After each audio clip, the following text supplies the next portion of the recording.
Bueno, día sábado, cuarentena.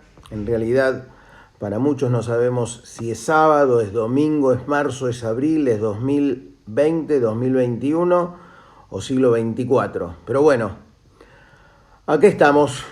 Nuevo relato de viaje, nuevo viaje con la imaginación. Como había prometido en la última salida, en el último relato, que eso fue el jueves pasado, si no me equivoco, insisto, tengo un poco los días medio trastocados. Hoy vamos a ir a África, pero había dejado el signo de interrogación sin decir a dónde vamos a ir a África. Hoy vamos a ir hasta Tombuctú. Alguna vez les he mencionado Tombuctú, alguna vez hablé de Tombuctú, muchas veces hablé de esos lugares que para mí fueron parte de la leyenda desde chico, esos lugares a los cuales realmente había soñado con conocer, con ir. El otro día hablé sobre el Transiberiano, que era uno de esos lugares, y otro de esos lugares es Tombuctú. Tombuctú es la ciudad mítica en lo que tiene que ver con el Islam. Junto con lo que es la Meca, Tombuctú es una de esas ciudades míticas y casi diría hasta más legendaria, porque Tombuctú está metida en el medio de África. Tombuctú es lo que se consideró durante mucho tiempo la capital espiritual de lo que era el Islam en África. Una ciudad, cuento un poco sobre lo que es Tombuctú, una ciudad que se la conoció en su momento como la ciudad de los 333 santos, que queda muy cerquita, y esto va a tener que ver con el viaje que vamos a hacer hoy, a muy pocos kilómetros, unos 10 kilómetros del río Níger, que es el comienzo del Sahara. De ahí, desde el río Níger hacia el norte, arranca el Sahara, que fue aparte una ciudad prohibida durante muchos siglos, para lo que los musulmanes llamaban los infieles, es decir, la gente que no profesaba el Islam. Todo eso hizo de Tombuctú un lugar no solamente sagrado, sino que misterioso. Y ahí entonces, en algún momento, soñé con ir, y ahí es donde llego en este viaje. Fue un viaje que originalmente lo tenía planeado para hacer en el año 2001. Ese año tuve una de las noticias más maravillosas que recibí en la vida, y era que iba a nacer mi hijo, que luego sería mi hija, Malena. Obviamente, frente a esa situación, preferí cambiar, no hacer el viaje a Tombuctú, porque un viaje a Tombuctú en el noroeste de África implicaba muchos días sin estar en contacto con nadie en Buenos Aires. En aquel momento, obviamente, Vale estaba embarazada de Malena, que hoy ya Malena hoy ya tiene 18 años. Y la idea era entonces hacer un viaje en donde yo tuviera algún tipo más de comunicación, fundamentalmente con Vale.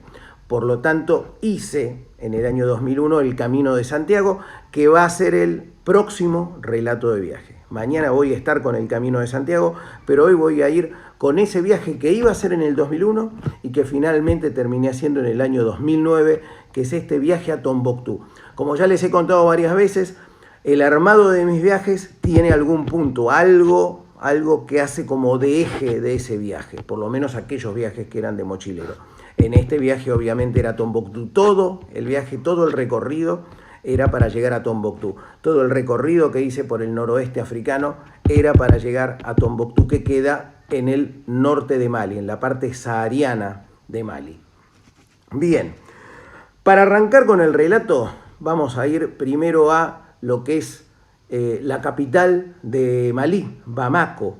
Yo estuve en Bamako, en la capital de Malí, durante unos 5 o 6 días. Algún día les voy a contar cómo llego a Bamako. A Bamako llego desde Dakar, la capital de Senegal, en un tren que se llama el Tren de la Muerte. Hay muchos trenes de la muerte en el mundo, pero este les aseguro que es verdaderamente un tren de la muerte. Desde Bamako, en donde estuve unos 5 o 6 días, había armado todo, o en mi cabeza estaba armado todo, para iniciar una navegación desde Bamako hasta Tombuctú. ¿Cómo es esto? Bien, como les decía, el río Níger, se orilla Bamako al río Níger. El río Níger tiene tiene un recorrido realmente muy extraño, un recorrido como de herradura, y el río Níger sube hasta lo que vendrían a ser la periferia sur, la periferia austral de lo que es el Sahara, el desierto del Sahara. La idea era subir navegando por el río Níger y llegar entonces hasta esos 10 kilómetros de Tombuctú para de ahí ir a Tombuctú. Había averiguado un montón de cosas, sin embargo, en el momento en el que quería subirme a estas embarcaciones para hacer esta navegación, el río estaba realmente muy bajo. Yo la otra vez cuando les hablaba del río Amazonas les contaba qué importante que es el caudal de aguas muchas veces para las navegaciones. Bueno, en este caso el caudal de agua era muy bajo, estaba pasando esa parte de África por una época especialmente seca. En esa época en donde estaba yo, que era el mes de febrero, las aguas deberían haber estado con más agua, el río, perdón, debería haber estado con más caudal de agua, pero la verdad había muy poca agua y entonces era imposible llegar hasta Tombuctú remontando el río. Por lo tanto, lo que hice fue desde Bamako, me fui a Mopti. Mopti es una ciudad que debe ser como la tercera o cuarta en población de Malí, con la idea de ver si en Mopti podía llegar a subirme a alguna embarcación, por lo menos para hacer un tramo. Desde Bamako era imposible, pero tal vez desde Mopti me habían dicho que podía ser factible. Llego a Mopti, en Mopti me quedo 2-3 días, lamentablemente no era posible. Algunos que cuando han entrado a mi Facebook o a Instagram han visto fotos de Mopti, habrán visto alguna vez una foto en donde hay un grupo muy grande de chicos, hay algunos nenes desnudos. Yo pasé varios días ahí. Mopti tiene su costa en donde hay absolutamente movimiento, mucho movimiento, muchas mujeres que van a lavar sus ropas, muchos nenes que acompañan a las mujeres a lavar sus ropas, y realmente no hay problemas en cuanto a la desnudez. La mayoría de la gente, no las mujeres, pero sí los nenes están generalmente desnudos, y hay una muy linda foto que yo hice en ese momento con un grupo, eran de muchos nenes, no estaba solo en ese momento del viaje, había conocido, como pasa muchas veces, de repente conoces a otro viajero, había conocido a un chico que era de Londres, y esa foto la sacamos entre los dos. Por eso recuerdo, lástima que no traje la foto aquí, pero si alguien se mete en mi Instagram o alguien se mete en Facebook, lo va a ver. Es una foto en donde algunos nenes me miran a mí y otros nenes están mirando a otro lado porque estábamos los dos sacando las fotos. Lamentablemente en ese momento fue imposible conseguir una embarcación, o sea, aquello que yo pensaba que por lo menos de Mopti algunos kilómetros hacia el norte iba a poder hacer, tampoco fue posible. Por lo tanto no me quedó otra ahí que tratar de llegar a Tombuctú por vía terrestre. Bueno, me pasé por lo menos medio día tratando de ver cómo era la posibilidad de llegar a Tombuctú por vía terrestre. Mopti tiene como pasa con la mayoría de los países del noroeste de África, tiene un enorme lugar que generalmente son descampados, desde donde salen un montón de vehículos de todo tipo. Pueden ser autos, pueden ser camionetas, están ahí con sus dueños, esperando a que vaya a llegar la gente. ¿Qué quiere decir esperando a que vaya a llegar la gente? Bueno, suponete, tenés un auto, en el auto tenés, obviamente son 4 lugares más el que maneja. Eso en África no corre, es decir, si vos tenés un auto con capacidad para 5 personas, 4 y el conductor, en África esto, por lo menos hasta ese momento y en estos lugares, ese auto era un auto para 7, 8 personas. O sea, había que meterse adentro a como diera lugar. ¿Qué quería decir esto? El conductor del auto, que era obviamente el dueño del auto, no iba a salir al destino que estaba marcado hasta que el auto se llenara. Entonces uno podía estar ahí esperando hasta que se llenara, o había otra posibilidad, pero eso era bastante difícil de llegar a negociar, que era pagar, por ejemplo, si había 7 lugares, por los 7 lugares y salir con el auto sin esperar. Eso no era habitual y tampoco estaba bien visto por el resto de la gente que se iba juntando ahí. Voy a este lugar y había 2 camionetas, 2 Land Rover que iban a salir a Tombuctú. Hablo primero con el conductor de la que está más completa tenía hasta ese momento 3 lugares. Las Land Rover son vehículos grandes, obviamente, así que imagínense que podían realmente meter mucha gente ahí. Si mal no me equivoco, en la Land Rover que finalmente, a la que finalmente yo me subí, habíamos subido, creo que eran 11 personas, una cosa por el estilo, una cosa importante de gente. En aquel momento, cuando yo voy a hablar con el conductor, creo que había 3, 4 lugares ocupados hasta ese momento, le pago y me tengo que quedar ahí. El quedarse ahí es textual, ¿eh? Uno no sabe la verdad cuándo puede salir. No es que uno tiene alguna comunicación y te avisan, che, está por salir la camioneta, venite, no. Te tenés que ir quedando ahí o tratar de moverte por una zona cercana para, en el momento en que esté saliendo, vos subirte. La camioneta, no te digo que sale inmediatamente cuando llega el último de los ocupantes, pero sale rápidamente. Sale con bastante rapidez desde que aparece la última persona. Por lo tanto, hay que siempre quedarse dando vuelta por ahí. Hablo con esta persona, Land Rover, Vladivostok, iba a decir, ya me quedó el relato del Transiberiano. Tombuctú, bueno, ahí vamos. Estuve esperando más o menos durante unas 5 o 6 horas. Yo había arrancado muy temprano para poder iniciar este viaje. Finalmente, cuando ya estamos en el medio de la tarde, arrancamos con la Land Rover. Bueno, en la Land Rover, como les dije, íbamos más o menos, si no eran 11, eran 12 personas. Yo iba en la parte de atrás y estábamos absolutamente apretados. La mayoría de los que venían en esa Land Rover eran tuaregs. ¿Quiénes son los tuaregs? Bueno, ustedes los conocerán a los tuaregs o lo deben haber oído alguna vez mencionar. Son los verdaderos hombres del Sahara. En el Sahara hay diferentes etnias, pero sin lugar a dudas la más famosa, la más célebre de las etnias, de las tribus que están en el Sahara, son las de los tuaregs. Esos hombres con velos celestes altísimos, son siempre muy altos, con unas miradas muy penetrantes. Bueno, imagínense a esta gente muy, muy alta, con esas piernas muy, muy largas, sentados, pobre, todos juntos en la Land Rover. Me acuerdo que al lado mío, a un lado y el otro, tenía a 2 chicos realmente muy, muy altos, y ellos estaban sentados y tenían las rodillas prácticamente las tenían clavadas en la pera de lo complicado que era eso. Salimos en el viaje, no llegamos a hacer en el trayecto del día el recorrido hasta Tombuctú, por lo tanto tenemos que parar en la noche, eso lo tuvimos que pagar, algún lugar para poder dormir. Seguimos al otro día, el auto en el medio, como era inevitable y como siempre pasa en estos lugares del noroeste africano, el auto en un momento empezó a levantar temperatura, tuvimos que parar, levantan el capot, sale humo por todos lados, le tiran agua, esperan, después seguimos, los autos levantan temperatura siempre ahí, los autos están en condiciones realmente bastante tristes, por no decirle lamentables, pero uno tiene que subirse a esos vehículos, no queda otra. De cualquier forma, las Land Rover son esos bichos que parecen hechos para durar siempre, son esas camionetas increíbles.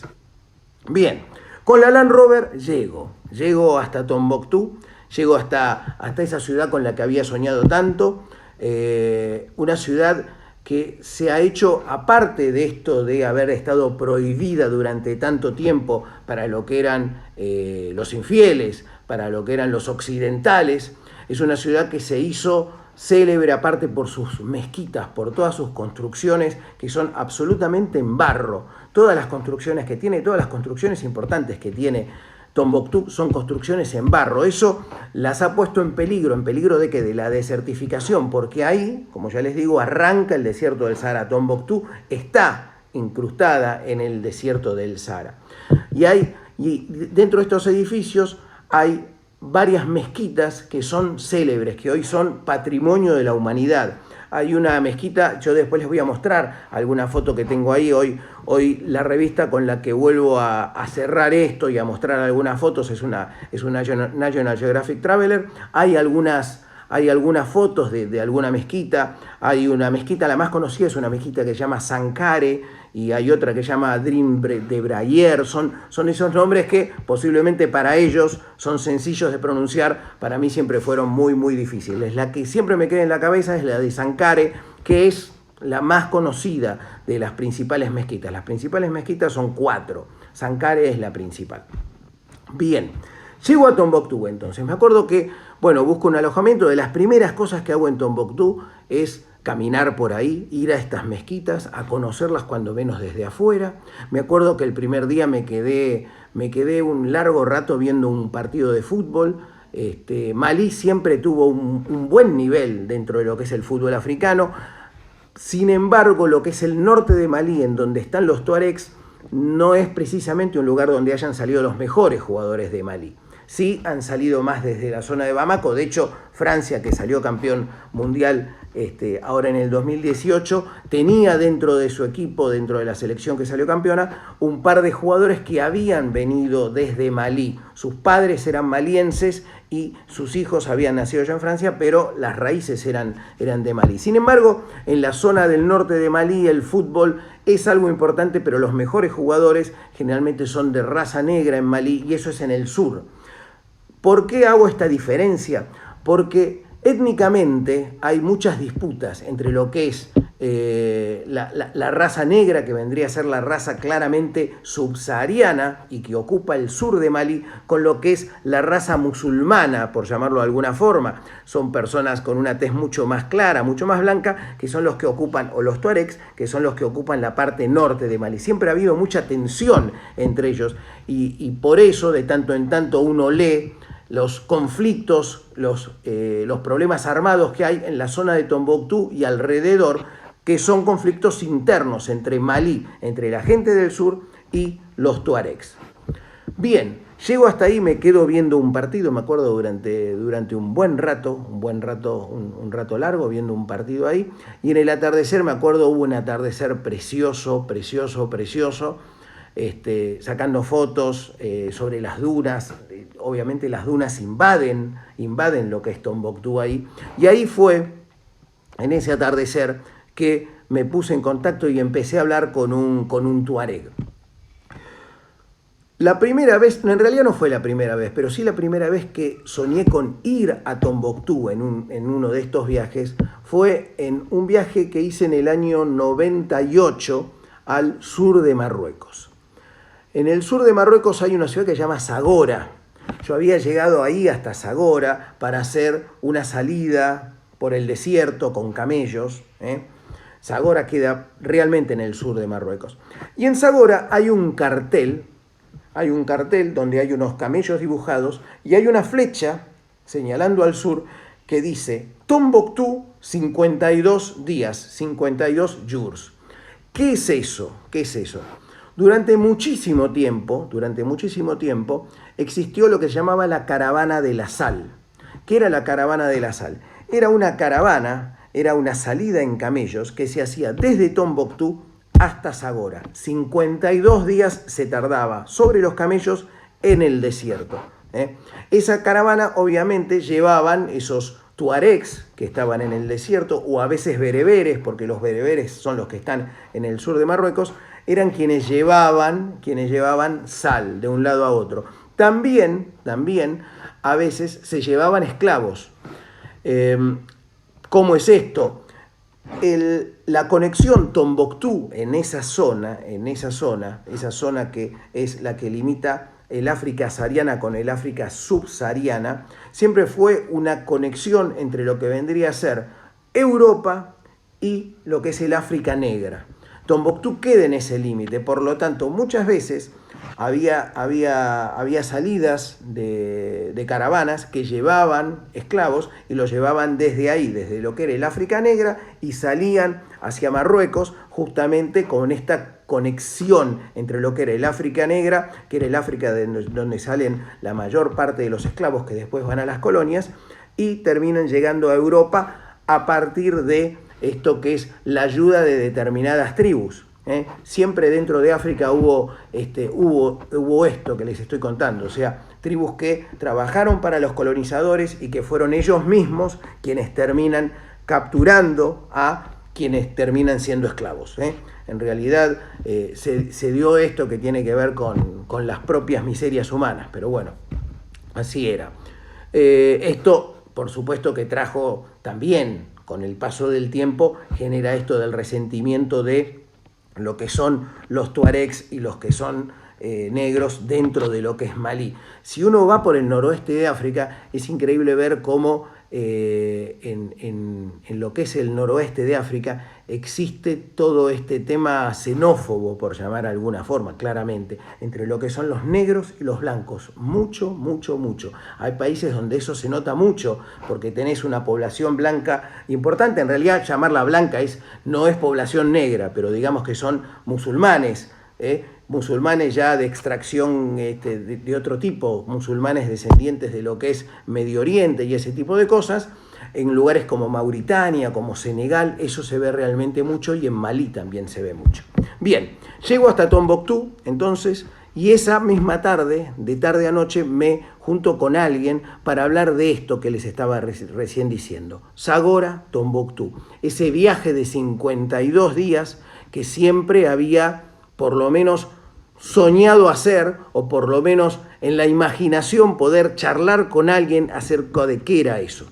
Bueno, con esta persona me quedo durante un rato muy, muy largo, y de hecho casi hasta la hora de la cena, y él me dice que existe todavía hoy en día la posibilidad de hacer esta salida. No es habitual que salgan estas caravanas, pero es posible subirse a una de estas caravanas y hacer este viaje hasta Zagora de 52 días. Obviamente eso quedó para otro momento, no era mi idea hacerlo en ese momento, y quedará para otro viaje o para otra vida, vaya a saber cuándo, pero todavía se puede hacer. Si hay alguno ahí que alguna vez quiere hacer este viaje de los 52 días en camello desde Tombuctú a Zagora, sepan que se puede hacer. En aquel momento el viaje salía caro, lo que estaban cobrando era algo así como unos 4.000 euros para lo que era todo el viaje, con las comidas y todo, por supuesto, y la posibilidad de acampar y todo, y tener un par de personas que iban con vos. Era un valor importante, pero bueno, los sueños muchas veces cuestan, y a veces cuestan su dinero, ¿no?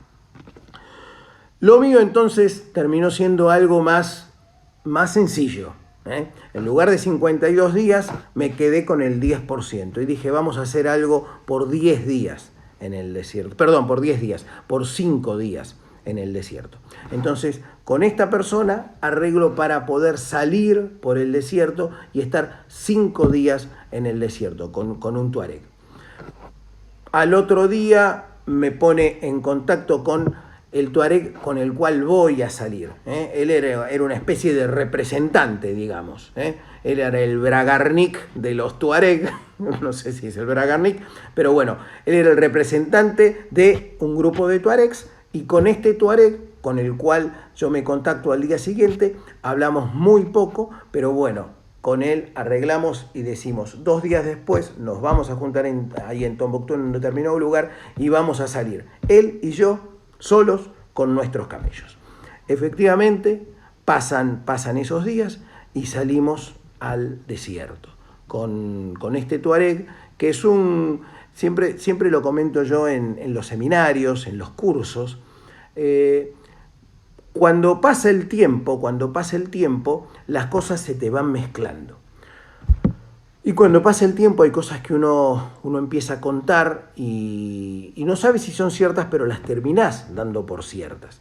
Esto alguna vez me lo dijo alguien y me resultó muy interesante. Una vez haciéndole una entrevista a 8 de los chicos que sobrevivieron en la tragedia de los Andes, la del año 72, ustedes seguramente lo recordarán, eso, el accidente, la caída del avión uruguayo en el límite entre Argentina y Chile, finalmente los chicos cruzando del lado chileno, los 16 sobrevivientes, de esos 16 sobrevivientes yo pude hacerle una nota a 8 de ellos, una nota que hice para la revista Viva. Uno de los sobrevivientes se llama Inciarte, el Coche Inciarte, uno de los uruguayos. Y el Coche Inciarte, en un momento estábamos hablando con él y él me cuenta sobre el momento de la caída, cómo es la caída, cómo es el golpe, cuando pierden las alas. Y entonces cuando termina eso, Coche Inciarte me dice, Te soy sincero, yo no sé si eso fue efectivamente así como te lo cuento, pero lo conté tantas veces lo recordé así, que hoy ya creo que es así. Fue realmente interesante porque eso pasa muchas veces. Uno hay cosas que las pierde dentro del recuerdo, pero a fuerza de empezar a contarlos y armar tu propio recuerdo, que no necesariamente tiene que ser una mentira, pero de repente puede tener algo que fue agregado por la imaginación o algo que fue sacado por la imaginación, uno al final hace ese recuerdo propio. Entonces eso es lo que me había cortado Coche Inciarte, y de hecho cuando uno ve películas como Viven o eso, todo lo que tiene que ver con eso surge mucho de lo que es el relato de Coche Inciarte. Bien, ¿a qué voy con esto? Esa persona, ese tuareg que vino conmigo, yo durante mucho tiempo, cuando contaba el relato, decía que se llamaba Lassen, porque yo creo que alguna vez me había dicho que se llamaba Lassen, o eso había entendido. Después ya con el tiempo dejé de llamarlo Lassen, porque no podía estar seguro si se llamaba Lassen. ¿Por qué no podía estar seguro? Porque este hombre, lo que sí es cierto, con absoluta certeza, era una persona que hablaba muy poco. Tuvimos muy poco diálogo era... Salíamos y de repente estábamos solos ahí en lo que era el Sahara, y con él podíamos tener 10 palabras durante el día, nada más. Él iba adelante, yo iba atrás, silencio total. En el día de ayer publiqué una foto en Facebook y en Instagram. Estoy publicando algunas fotos que son postales de un mundo de maravillas, con esta idea de la cuarentena, con esta idea de pensar que lo que está atrás de las puertas sigue estando ahí esperando para que vayamos alguna vez nosotros. Y ayer publiqué una foto del Sahara, y ayer publiqué una foto que tiene que ver justamente con la sombra de este hombre, de este tuareg, que tal vez se llamaba Lassen, y hablaba del silencio. Ese silencio era permanente con él. Eran horas de andar con el camello, cada uno, él generalmente adelante, yo generalmente atrás, a veces cada uno al lado del otro, pero prácticamente siempre en silencio. Hubo noches que dormimos directamente siempre sobre la arena, pero hubo noches que dormimos de repente en algún lugar en donde no había nada, y también hubo noches que dormimos en una aldea. Él tenía su familia, los tuaregs, como la mayoría, creo que como todos los hombres del desierto, son nómades, se van trasladando de un lugar a otro, y arman sus casas de repente, a veces una, a veces dos, a veces tres familias juntas, en un lugar donde tienen sus cabras, y de ahí se van desplazando de un lado a otro. Estuvimos durante varias noches en lo que era su casa. Siempre entendí eso, que era su casa, era su mujer, sus hijas o sus mujeres, no sé cómo era bien eso. Insisto que mi diálogo con él era realmente poco. No porque no supiera él hablar en francés, él hablaba mejor que yo francés, mi francés es muy precario, sino por un tema solamente de comunicación. Era una persona absolutamente reservada. Pasé esas noches en algún lado. Cuando anticipaba en Instagram sobre este viaje, les hablaba de esas noches en la arena y esos cielos en donde parece que las estrellas se te caen realmente arriba. Es impresionante. La falta de contaminación lumínica ahí es increíble, y los cielos son absolutamente despejados. Ya el fin de febrero es una muy buena época en lo que es el Sahara. No hace mucho calor y todavía no arranca lo que se llama el Harmatán. El Harmatán es una especie de viento como el siroco, que empieza a levantar mucho polvo, mucha arena, y a veces hace como imposible la visión. Todavía en esa época realmente el cielo estaba muy despejado y las noches eran algo increíbles. Dormir ahí, uno se terminaba durmiendo al final porque te vencía el sueño, pero te llamaban la atención tanto esas estrellas que estaban arriba, que nada, era como estar soñando despierto, y uno era como no quería despertarse, y el no querer despertarse era no querer dormirse en realidad.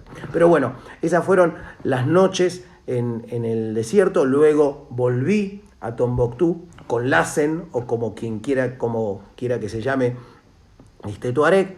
Me despedí de él, y ya después empecé el camino de regreso, desde Tombuctú, haciendo todo el camino de regreso hasta lo que fue Marruecos. En el medio de esto, anteayer les hablaba de un ángel, que a veces aparecen en este tipo de viajes. En aquel momento fue Alexandra. Acá, para regresar hasta lo que era Marruecos, apareció alguien, no tenía mucha pinta de ángel, algún día les voy a contar, era un italiano con el que me pude subir en una camioneta en Malí, y desde Malí pude hacer casi deben haber sido 2.500 kilómetros con él, todo hasta Tánger, o prácticamente Tánger, es decir, para después cruzar para España. Eso fue realmente increíble, encontrarme con esta persona y poder hacer todo ese viaje con él en la camioneta. Les prometo que les voy a contar de él, y así como en el viaje del Transiberiano y en la aparición de Alexandra como ángel había un perro que era complicado, que era aquel Rottweiler, en este había un perro que era aún más complicado. Este chico llevaba en su camioneta, que era también una Land Rover, una cruza entre un lobo y un husky. Por eso, con él, de repente en el camino parábamos, armábamos nuestras carpas en el medio de la nada y el perro se quedaba ahí afuera. Y él dormía con absoluta tranquilidad, porque era un perro que mientras estaba todo ok, no había ningún problema. Ahora, si no estaba todo ok, el lobo iba a ser un problema. Entonces con él dormíamos muy tranquilos. Bueno, antes del cierre, antes del final, como siempre, voy a mostrarles algo vinculado a este viaje. Si bien lo que les voy a mostrar no es una nota especialmente de lo que tiene que ver con Tombuctú, sí es una nota que salió en National Geographic Traveler sobre lo que fue aquel viaje por el noroeste africano. Fue en un número especial que sacó National, que era Rostros de África. Es un viaje que es un número especial sobre todos lugares de África, y dentro de esta revista salió una nota mía con esto. Aprovecho porque no se les había mostrado algunas fotos ahí. Historias de arenas, esclavos y trenes inconcebibles, que es una nota vinculada a todo el noroeste africano. Esta foto ustedes la vieron, creo que el otro día, cuando hablamos del tren de hierro. Y un poco esta nota recorre varias cosas. Esto, para algún día que vuelva con el tema que mencioné hoy, esto tiene que ver con, no el tren de hierro, sino el tren de la muerte. Esto está sacado dentro del tren de la muerte, con esta señora ahí vendiendo comida. El tren de la muerte que une Bamako con Dakar. Todas estas fotos, ahí mencioné, fíjense, esto que está ahí arriba, lo que está ahí arriba, salvo esta foto de acá, tienen que ver todas con Chinguetti. ¿Se acuerdan que les había hablado de Chinguetti cuando hablamos del tren de hierro? Fotos del tren de hierro, pero a lo que quiero llegar acá, porque mientras voy, esto es una foto de Dakar, así que sacaré por ahí esta nota nuevamente, o volveré con esta revista cuando hablemos de Dakar. Más fotos acá de Dakar y de lo que tiene que ver con un lugar al que vamos a ir a viajar en algún momento, que es la isla de Gorée. Y acá, si lo encuentro esto que está acá justamente es una de las mezquitas. Una de las mezquitas es la mezquita de Sankore. Es una de las mezquitas estas de barro que existen en Tombuctú. Y si se fijan, van a ver que tienen todas esas maderas ahí incrustadas. Esas son maderas de acacia. ¿Para qué son esas maderas? Son para que justamente el imán llegue hasta arriba de la torre de la mezquita, y desde ahí haga los rezos, para que haga los rezos. Estas mezquitas están construidas en barro y en un estilo que se llama estilo sudanés. Algún día también, si nos da el tiempo, si da la cuarentena, o también por ahí podemos seguir con estos relatos más allá de la cuarentena, alguna vez les voy a hablar de un lugar en donde había muchas de estas mezquitas de estilo sudanés, que es un lugar que se llama el País Dogon y que queda también en Malí.